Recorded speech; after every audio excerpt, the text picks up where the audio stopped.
Convoy. So, I've got guns and stuff. What'd you all come up with? Well, I've got a basic layout. If you I couldn't see everything, but I've got a little bit of info if you're looking for it. Yeah, let's hear it. All right. So we have a rectangular building. It's about 2.5 blocks long ways, 1.5 blocks width-wise. The bottom half of it was a little muddy, so we couldn't really like see much through that, but I was able to see that there are 4 towers on each corner of the building. 3 of them had, in the upper half of those towers, they're like maybe 40 stories high. I could see inside there were people moving around, there were some beds, so those are potential living quarters right there. Was not sure of the specifics, unfortunately, but that's what it is. The 3rd tower is kind of weird.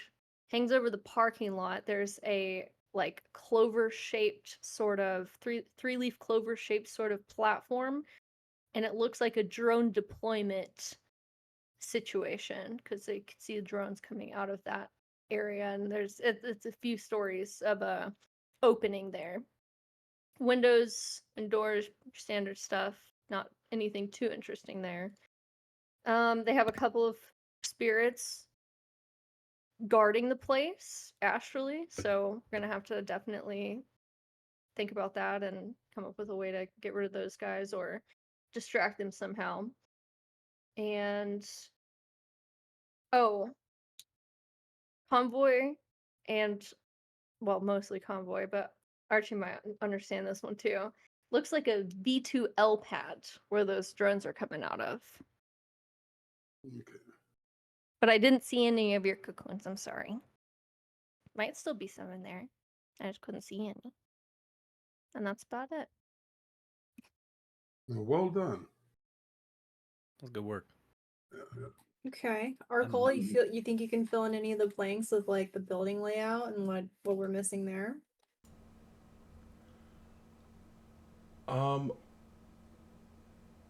So I'll just go ahead and I haven't really found out anything about the specifics of the building, have I? Or You were then looking I'll go- you were looking solely at Allen, Mr. Allen, and his information.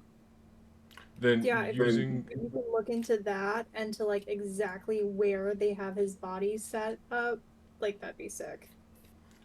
using the information that I got from Rhea, which is still fairly, good information to at least base it off of. I'll go ahead and do a matrix search with the assistance of, or I guess matrix perception of the area, with Gross's assistance. All right. He has 6 dice to roll. I'll go ahead and drop them for you. And as I breathe down Arcole's neck, I'd like to spend 2 edge to give him 1. It's like emotional support. Thank you. Threatening way. So I got 5 hits on mine, and 5 hits on yours as well. No, actually, it's exploding them. I hit the wrong one. There we go. All right, so now it's correct, but the actual answer is 1, 2, 3. 3 successes is what he. So he gives you 4 extra dice. So you get to roll 4 more dice in total. Got it. Awkward, supportive grandma. So that's 3 more successes for a total of 8. All right. The whole building is underneath a host, so their icons are attached to the host. They have a visitor host that you can get up and go wiggle around in, but it's very evident behind that visitor host there is a much larger host, probably protecting all of their icons and information. So while you can go in the matrix and physically be outside of the building looking in, you won't see anything. They're invisible to you.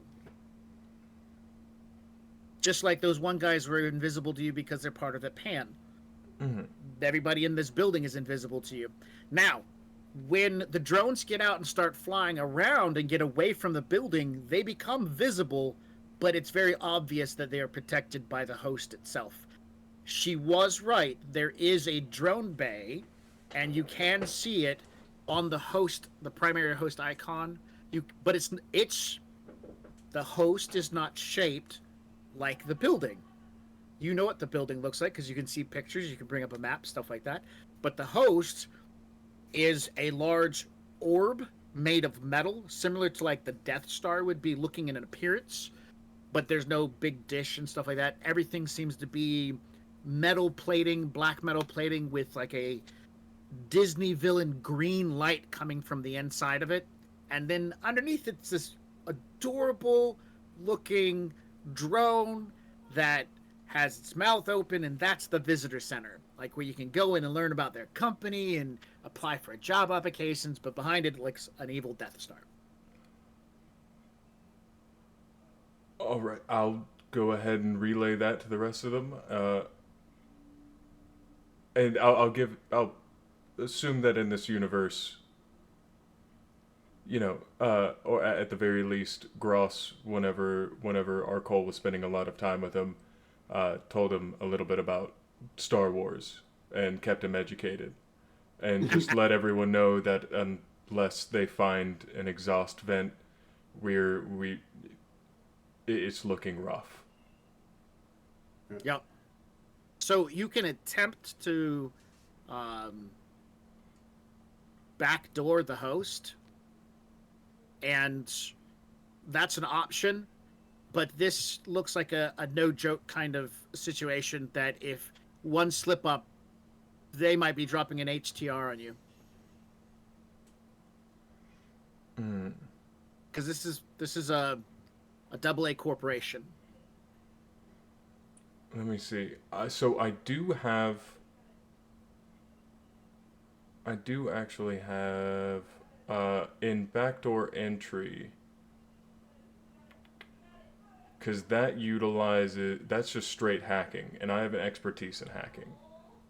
So you would have to, I would suggest, probe the host first before you start backdooring it. Fair. Because you kind of want that so you can find a weak spot, get in, and then start digging around. You can also do the same for the visitor center and see if you can pick up any data there, but that's a call you get to make. The visitor center might be easier to break into than the actual host. Got it. Okay, I didn't know that they were separate or not separate hosts, but a weaker point. Correct. Okay, then I'll go in and probe strictly the bottom, the drone looking area. Can I make a quick suggestion before you start going a little too aggro on this place? What if? Roll 20 owes me. What? I mean, I know. So, what if we had someone who isn't very well known, maybe sort of, we have a blank slate on our hands here. We could send Nova potentially in for a reconnaissance mission to go in and apply for a job and maybe get a tour of the facility. And if she sees our target, she could even say, hey, don't I know you from somewhere? Or, do a little bit of talking to get some information and maybe even potentially relay to him what we're trying to do to get him out and see if he can even just meet us on a top floor at some point at a specific time to just extract him. And she doesn't even have to take the job. She could just go in, or one of us could just go in and look around. If they offer tours, do they do that before employment?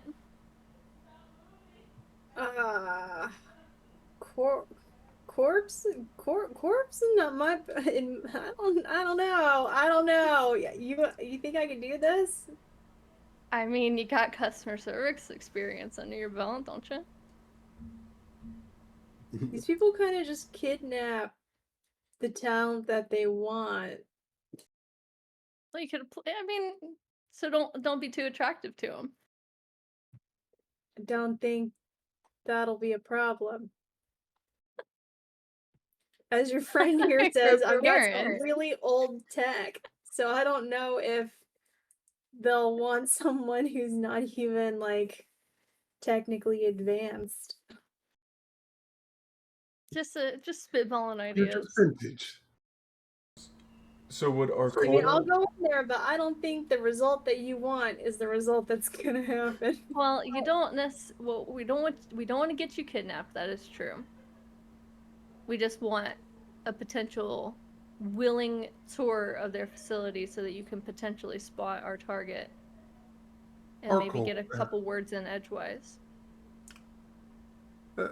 Arcole, Convoy, did one of you say that they were a Shiawase affiliate? I think they've taken contracts from them. They've also worked with Ares and a bunch of others. I have someone that works in Shiawase that I could talk to. Let me see if maybe they can give Nova a glowing recommendation, if you will, and maybe they would go far in giving We her. don't want her kidnapped, though. We want to make it seem like, oh, she's interested in the position, but then she asks one too many stupid questions, and they're like, you know what, we're really not interested. Yeah, I think they're gonna find out really fast that glowing recommendation was a lie. Fair enough. Fair enough. So would looking at Nova, does Arcole know how Nova looks as far as you know a beacon in the Matrix? You know, someone who is not fully there, you know, technologically.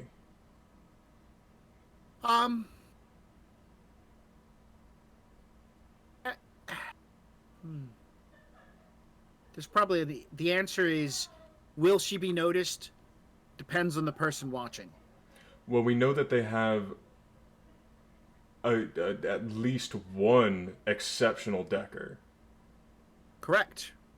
So, if an exceptional decker was to look at her equipment, software, and whatnot from a distance, they would know. Hands down, no question asked. Same goes for a rigger, a cyber doc, and a variety of high-end experts would be able to notice that her equipment is a bit dated. As you start moving away from those individual fields into less experienced individuals, or maybe even to experts of other fields, the answer is no, they ain't got a clue. Somebody who has done 25 years in sales for Taco Temple will have zero, unless their hobby is cyberware. So She I mean, doesn't it even depends. have to go in to apply for a job necessarily. You know, we could even send Convoy in as a potential customer wanting. Convoy, by the tour way, of you can cut in at any Yeah. point in time. This is Yeah. an open conversation. Yeah, I'm not doing that. Right. If I may, Mhm. now I was able to find something. I've got our keys to the castle, so to speak. So it's probably better we don't go in the front door if we have an entrance to one of the side ones. We go in through, you know, employees, you know, enter through the back sort of situation. So I'm thinking we could perhaps use this service drone that I have. I'm sure they've got to bring some sort of crew in for cleaning or whatever they might need. Now it's a pretty big complex, so maybe they don't bring in too much, but I'm sure we can fake something, some sort of service order that we have to come in for. And then we have this drone I found is gonna get us into our entryways that we need. I think we just need to find out where we got to get to. Yeah, tell me more about this drone. Can we essentially pass a note through the drone? Something like, "Do you miss your family?" Or are we sitting inside of the service drone? Is that what? No, it's not that big. It's just Oh. it's a butler, so it's like small maintenance tasks, cleaning up, delivering goods, etc. It's got probably some small arms on it, but this is it's gonna be that's more of like our ticket in. Like, does he not know that we're coming from it? Isn't he trying to get out? Yeah. He Yeah, knows we that just- someone is coming soon. We Oh, just need well, to have yeah, a meeting place. Then let's pass a note through the drone that says meet us over here in this area. We're gonna take you to where you need to go. We're still gonna need to figure out where he's at though, because I can't send the drone. Like, as soon as the Can you drone is gonna still get fly? us in, I'm afraid as soon as if I send that drone in alone, it's not gonna be my drone for much longer. Oh. Man, things have changed in 4 years. Well, I mean, think of it this way. It was easier back I sit in then. Mama Bear and I control things around me. They get further away, it gets harder to get. I'm basically sending this drone into a hive, basically, right? I'm like, took a worker bee and I'm just putting it back in and I expect it not to answer back to the queen. It's going to be very difficult. We're going to have to change some things. I need to be near it. Which means you're going to have to walk in with it and keep it under your control. But Arcole and Convoy, you both know that once you guys get close to the facility is always looking for its stuff. And this thing is supposed to be its stuff. So the host and the riggers in their cocoons and the deckers in their whatevers and whatnot will see an icon that's not theirs unless you disguise it well. You know, like changing someone's icon to look like Steel Tiger. You gotta go stealth and see how long you can hold up to that scrutiny.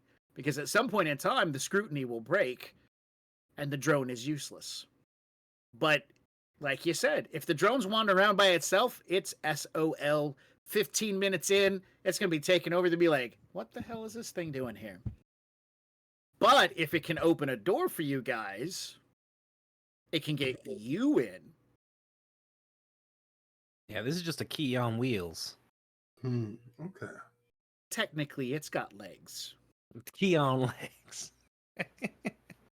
Well, I've got invisibility, but it doesn't protect against cameras and tech. Nah, it's greater invisibility right there. Or improved, I think they call it. About how far from the entrance, the back door, if you will, to Millard's residence, do you think? You will probably need to get access to some sort of layout of the building for that purpose. If you want to get an idea. And that's not even to say you know where it's at. Now, because you guys have all done Shadowruns, the fire department most likely has a layout of that building for the purpose of putting out fires. The city still has fire departments. Of course, you know that people generally take care of their own fires, but the city still has pretty certain ordinance. So you might be able to get a map that's only a few years old of that building. That's actually exactly what I was about to ask about, just in case there were any like old building, like whenever they were putting the building together, anything like that. You go ahead. Would it be possible, just on the address, just pull a matrix search? There's no dice rolls necessary. You just need one success because the city will have that file information on it. And between you and your PMAX, you guys can easily get into the city and look for that. So, yeah, you've got it. You can even download it so everybody's going to have it in their heads-up display. Got it. It's just going to be doors, hallways, elevator locations, and stuff like that. And, you know, got it. Stuff the company would want to hide. I go ahead and get it downloaded. I even downgrade it to send it off to Nova, and go ahead and split it off. And and offer up anything that I can help with as far as changing the icon on Convoy's drone while he is piloting it in order to get it closer to the back door. And I'd like to send a message to my detective contact or my yeah. I want to know around about the response time of a HRT, if they're called. All right. So you're asking him for that intel. Yes. What's his connectivity?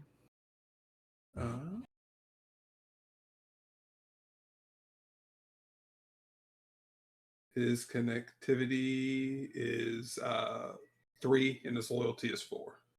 All right. So that gives him 6 dice, and you can use your charisma plus the 6 dice, and your target number is 3.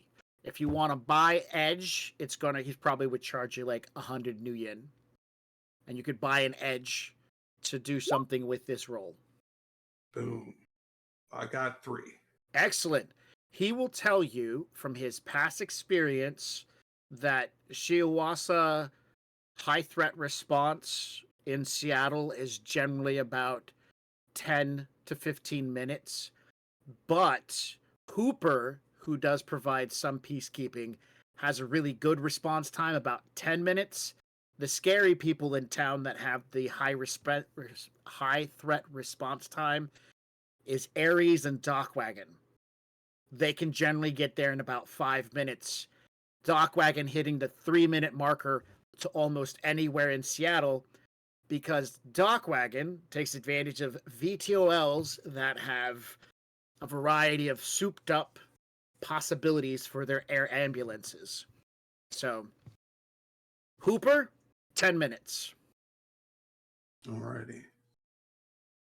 I got, so if anything goes hot, we have a hard out of 10 minutes. Do we understand? Yeah, I got it. Yeah. Rhea, I've got a question for you. Mm-hmm. I don't know if they're still around or if they've been shut down, but back in the day, there used to be some darknet beauty vloggers who would teach spells on how to like change appearances and stuff. Do you think that you could like pick up something and like learn a spell that'll help mask us against tech?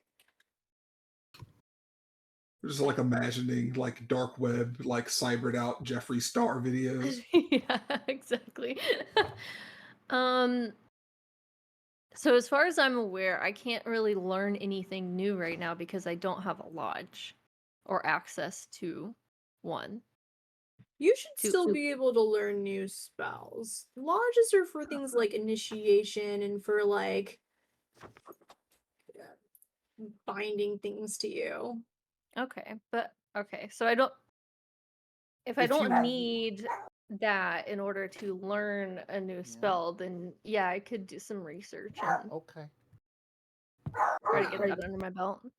Let's find you a talismonger, or maybe we can go by. I don't know if the universities are public here, but I'm pretty sure University of Washington used to have a really good magic studies program.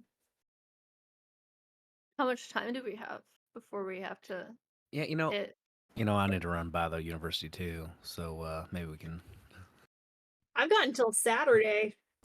Then I gotta go to my other job. So We got to think about what time it is right now. Like what time of night is it? I mean, it's sun's like coming morning up. now. It's Yeah, morning it's the now. morning. Sun's coming up. On It's like at a least been an Tuesday. hour since we've been chatting, so it's probably 7 a.m. on a Tuesday, Wednesday. We could say Wait. 7 a.m. What? Wait, it's Wednesday. It's Wednesday today. No, it's When's it- Tuesday. It's Tuesday. When does it rain? Tuesday at between 12 and 2. Okay, it rains today. Okay, 12 a.m. it rains today. So, Just keep that in mind if you're trying to get anywhere. Time it rains, all Matrix-based activities receive a -2 penalty for everything they try to do. Sensors, driving. So Is that when like a midnight to 1400 hours?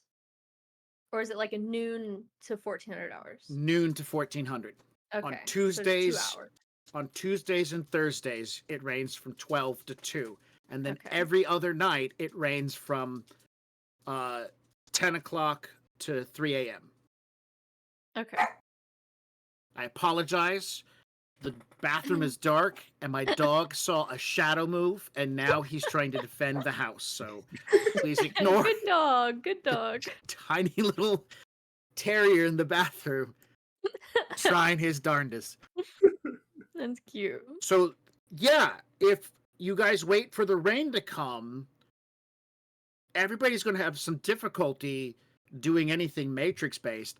Now, if you're within like 5 meters of your target, that -2 goes away. But if you're farther than that away, it becomes bad. And that's mainly because the downpour that happens at those periods of time are pretty intense. Strike under the cover of rain. Everybody have rain hoods and whatnot. I mean, it would sure be nice to time our escape around then. That sounds good. All right. So are we gonna shoot for Thursday? We go in at 11:30, get out 30 minutes later. Well, No, they're talking about doing it on this day in the game, not waiting 2 days. Right. Yeah. Yeah. I don't know if we get that. We might not have enough time to do that. I mean, when it rains the next time. Like, I mean, we could do it at night. at night. That's what that's what I meant. At night. But then they're going to be closed. I mean, that makes more sense for them to be closed. Or if we wanted to wait when they're open and there's more of like customers and random people walking around, easier to blend in. Can everybody So see in the either dark? or. What was that? Can everybody see in the dark? I can. As can I. Yeah. Think so? Or was that Do you have something- like low light vision or? It's like Yeah. thermographic or Vision. something. Yeah. You are an elf, so you have low light. Oh, okay. I got my Yeah. goggles. Also, there's a cheat in the Shadowrun world. You can overlay, if you have image link, which you all do, you can overlay a map of the world around you, and then you're just following the holograms and hoping that works out for you. Okay. Well, yeah. I think we can all see though. All right, fantastic. Just trying to make sure we have everything we need. Do you know what kind of? Oh, you have the passkey, so you don't need to. We don't need to defeat any locks. Okay. No, you got to find out if the passkey's going to work, which Convoy's got to go pick that up. Mm-hmm. I don't intend to do any role playing with that, but there is something I want to do with the drone when you get it back.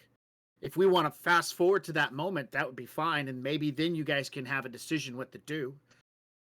When Convoy returns, he returns with an anthroform drone that has a bit of an elegant look to it, but it's seen a better time. Built probably in the late 90s, this drone has seen at least a good 20-something years worth of service. It has a variety of necessary accoutrements for taking care of someone of wealth and status, and it has seen damage. Upon looking through it, finally having you've already knew, Convoy, what you were looking at. It's in pieces, but this is for everybody else. It looks like it was shot at least twice, and then the head kind of messed up. Now, being that it's a solid-formed individual, the way it was built and whatnot, some sort of rod was hit it multiple times in the head and dispatched it. So it looks like it went out in a fight. As you guys are fiddling around looking through the box, you definitely find the devices inside of it that records the maglock information. So technically, you don't need the drone because you've got his little handy thing. But if you walk around with this weird handy wand thing and somebody eyeballs that, also you guys can easily do some repairs and paint jobs and spackle the thing up to make it look representative, and I'm sure you guys got skills for that kind of stuff. But who here has biotech as a skill? Raise your hand. Nope. Nope. Nobody? Who here can buy at least... Oh, you have biotech. Yeah, I've got biotech. As everybody's going through all the bits and pieces and boxes, you're the one, you pick up part of its arm to kind of take a look at it, and you notice its white painted hand, which is supposed to represent like a glove for a butler, has a brown-colored material on it. Aged brown-colored material, stuck between the joints and whatnot. And a bit of strange, stretchy, dried-up material as you kind of play with it for a minute. Then you realize, oh shit, that's a piece of flesh, and that's dried-up blood.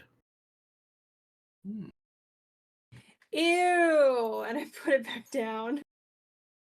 How big are the bullet holes in the thing? It looks like well, you're skilled in this. It was looks like 22 shots. One about center chest-ish, and the other one through the neck.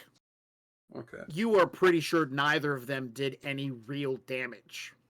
Okay. It was the bashing of the face that probably did it. I'm gonna like knock on its chest. Like how heavily armored does it seem? Not very. It's not. 22's going through it. Yeah. Yeah, it's not heavily armored at all. Okay. And at the realization this thing has blood on its hands, amongst the rubble and the bits and pieces, you guys find a pretty sizable church knife. That too has stains of blood on it. Everybody know what a church knife is, right?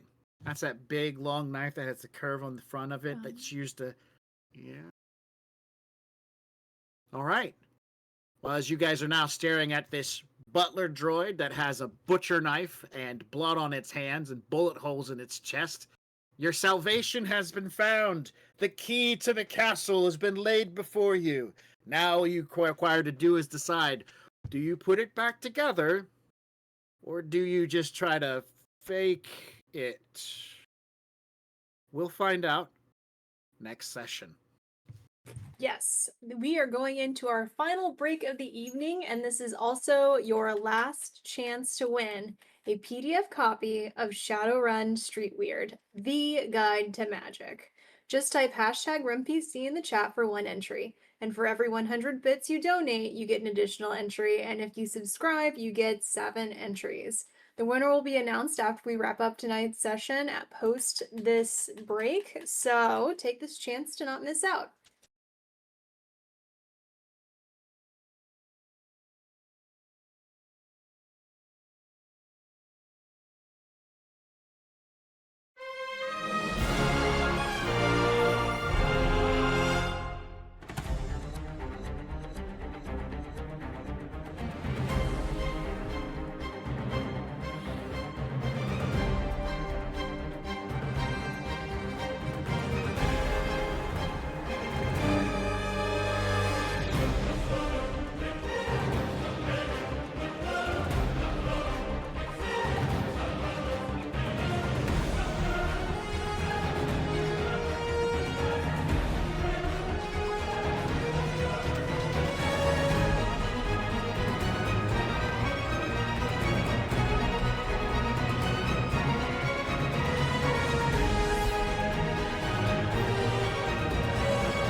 Can I just ask, what does a summoning tea kettle look like? Oh, a summoning tea kettle. It is made out of cast iron that has been painted ritually with symbols in blood, obviously, that are then coated and shellacked over so that they don't flake off, that way it can last for centuries. And we use a nice clear coat though, so you can see them quite nice, quite clear. We mix in with the blood, we mix in the iridescent paint, so it gives us a nice little beautiful shimmer, especially as it heats up. And as you heat it up, that's where the magic happens, because that is when all of the symbols start to glow and get bright and beautiful. And as the tea kettle whistles, that is the summoning ritual complete. If you have an interest in using the summoning tea kettle, or taking part in any of the other worlds in our games, you don't have to have experience. Just join our Discord, and the GMs will work with you and help you find a game you enjoy. The link is in the chat. Ready to level up your cosplay game? Check out the Geek Forge on Etsy. With a variety of props to give your photos that extra spark, you'll find just what you need. Hold magical fire in the palm of your hand, or take a potion to restore your mana. With a large variety of colors, you can choose your own magical flavor for your cosplay. Bring drama to your photo shoots with these vibrant props and more, all available at the Geek Forge. Are you ready to level up your cosplay?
Welcome back, everybody. Coming back in. I would like to. I do not personally think that the tech route fully is going to work here. Arcole is going to say to Rhea. Now, I've managed to look around on the deep web just a little bit, and I think I may have found a spell that would help get us through this. What is it? So it's a spell that's called Physical mask. Physical mask that is going to assist us in getting through the back door. Now, I can go ahead and give this to you, but what you do with it is up to you. I have nothing as far as magical ability goes. I'm kind of in the same boat. Like I can take the information. I just don't really have a way to apply it necessarily. Just across the way here, by the noodle shop, there's a talismonger. You might be able to talk to Fibonacci and see what's going on. Fibonacci? Yes. Okay. Well, Fibonacci Yoshiro. Don't. It's a weird name combination, I know, but. all right. Well, are you gonna download this information to me? I mean, I loaded it's right there. No, not you, Arcole. No, thanks, Steiger. I got you. I can go ahead and get it sent over to you. As far as what you can do with it, is completely up to your own ability. I can't assist you any further. I just want the info, and then I'll take it to the guy. Thanks, Archie. You're the bestest. All right, I'm head out. Please don't call me Archie. Oh, I mean, okay. So Brea walks over.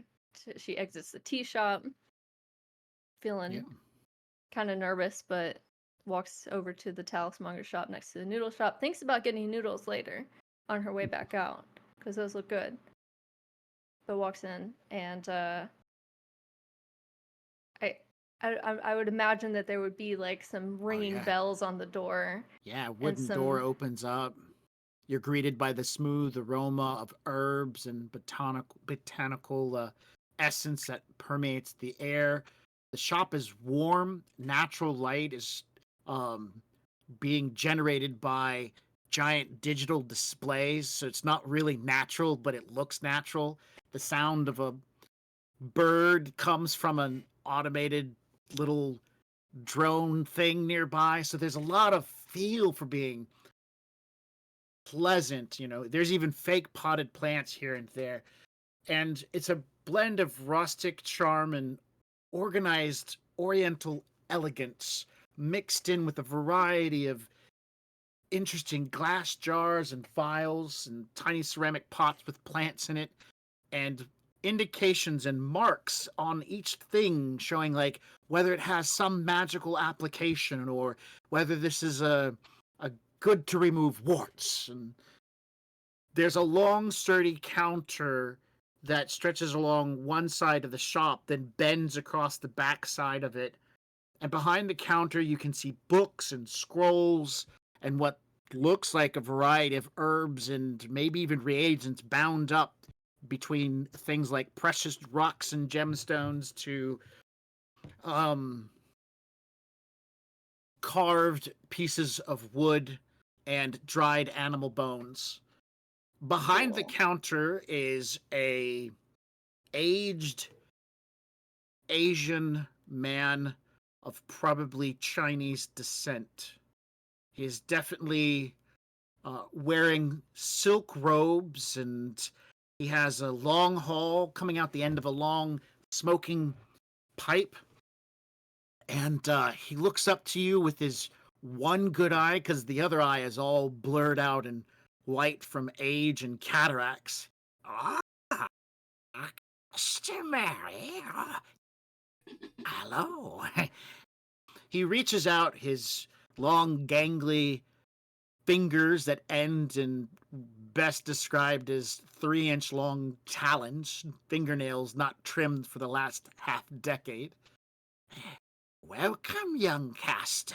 Won't you come on over here?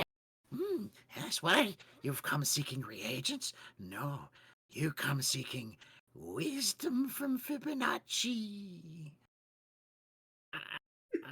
Yeah. The door closes behind you without assistance. And that's game.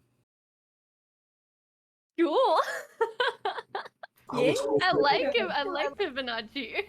I already I was love so him. waiting for her to ask for your strongest potion after you pulled that voice out. Give me your strongest Strongest potion. potion. Travis. Need our strongest potion. Speaking of magic, it is the end of our stream, and I'm going to announce the winner. The winner of the Shadowrun PDF is Powers 209. So Powers 209, keep a lookout in your Twitch whispers. Someone's going to reach out to you and get you that PDF. Congrats. Woohoo! Yeah. Any announcements from anyone before we go? Karma.